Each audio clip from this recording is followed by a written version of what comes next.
The real fear for humanity in the future war wasn't the larger hunter-killers like tanks and HK aerials. These were deadly, but were easy to spot, and in a sense were very much like fighting the conventional wars mankind had become accustomed to. The fear came from the infiltration Terminators, such as the T-700s and 800s. The fact that their organic flesh camouflage allowed them to get right into the heart of Resistance territory was a nightmare. But how did we try to stop these incursions? Well, the first Terminator movie has a lot of details on these anti-infiltration defences. I'll also be going into Terminator Salvation to look at some interesting ideas as well, so let's dive into the movies. So we start where it all began, the Terminator, a great piece of cinema and one of the all-time top sci-fi movies in my opinion. The scene that's really caught my attention lately is where Kyle Reese and his squad are entering the Resistance bunker, or stronghold as it may be more of a makeshift facility. On their way to the entrance, we see them venturing underground through a series of industrial-looking concrete tunnels with steel grate floors and large amounts of pipes crossing over and underneath their path. They even have to step over a pipe that's in their way. This leads me more towards a repurposed industrial basement or lower floors of an industrial facility. And the Resistance have obviously turned this into a bunker. Now this is the first infiltration deterrent as the location would be difficult to find, and even if an infiltrator enters the area, it would take time to locate the actual bunker entrance. Also, being built underneath old industrial areas means it's well hidden from air patrols, and due to the sprawling industrial ruins and strong construction, it would be extremely difficult for larger HKs to access the area, so infiltrators going for the bunker would be doing it alone. They'd have no access to heavy fire support. Though a T-800 itself is a walking tank, it's a lot easier to kill one independently than if it has HK aerial or HK tank support. The bunker itself is well protected due to it being located under strong pre-future war construction. Most likely reinforced concrete that's several feet thick, and there's normally multiple floors in large industrial size, and these locations are full of machinery made from tough durable metals, so heavy plasma, bombs and artillery are going to be of little use to damage or destroy the bunker. And special bunker busting weapons would be needed if you wanted to destroy the stronghold from afar. Obviously this is why infiltrators were being sent in the first place, because trying to destroy a well dug in opponent with airstrikes and artillery is nearly impossible. And the large amounts of thick concrete and materials located in these industrial sites will make sensors unable to accurately detect the resistance activity there. When Reese and his team reach the entrance, it's down a straight flight of stairs on a fairly steep decline. This is not ideal as an attacking force could throw down explosives to breach the door, but as it's a makeshift bunker, there was no choice in designing this specific part themselves. Once the door is reached, Reese taps 3 times, so I suspect this is a code to tell it's a human who should be there, and any other series of knocks would cause alarm and the bunker would lock down and get ready to repulse the attackers. These knocks are followed by his actual personal identification code, which is Reese EN348, and I think I got that right, so just tell me if I got it wrong. Now this is only known to the personal resistance fighter and the bunker guards, and the only way a Terminator could get it would be with interrogation. And before everyone says they wouldn't talk, well, once a T-800 is peeling the flesh off your limbs, you're going to do anything to make it stop. And while this code is being spoken, the bunker guards open a small sliding panel and point a weapon directly at the face of the entering person. And if it's a plasma weapon, even a T-800 would take significant damage from such a close-range shot to a vital area. It might even kill even a T-800, because obviously a plasma shot, point blank, will take out a skull, even a hyper-alloy one. The door itself is a big steel door that looks around 2 to 3 inches thick, so it's going to be pretty strong. And it's on a sliding style door system on fixed durable rails, so even a T-800 would need to give it a good few kicks to break through.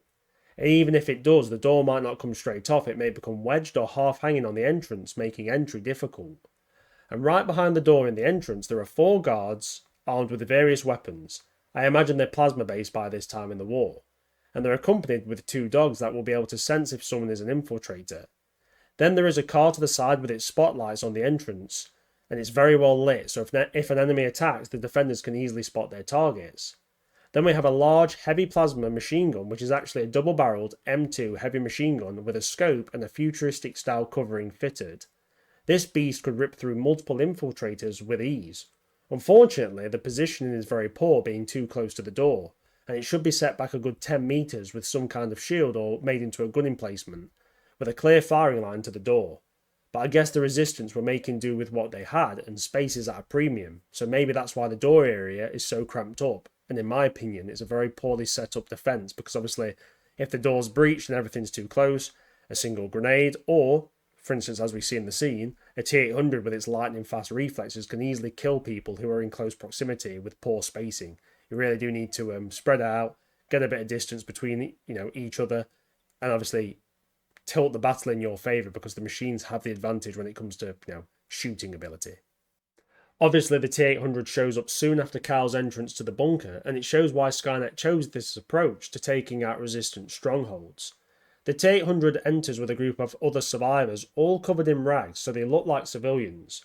The machine uses these human shields as basically a disguise to gain access to the bunker, and obviously it doesn't need any codes or the special knock because the civilians have done it for the T-800, so it's able to bypass the basic defences of the bunker. At which point the doors open and the attack begins, and we see the poor setup of the guards and weapons in an enclosed space. This allows the T-800 to eliminate the guards in this order. First the immediate guard nearest the door, then the heavy weapons gunner, so the main defence of the bunker is now down. Then 2 more guards either side of the bunker entrance are killed. The T-800 then begins shooting at any guards further down the corridor leading deeper into the bunker. It actually ignores the guard dogs at first, knowing that they're no threat to it other than a detection threat, but their lethality is nil. But then the T-800 does shoot the poor dogs after it's cleared the immediate area of threats. Then it proceeds to move and shoot any humans that are present.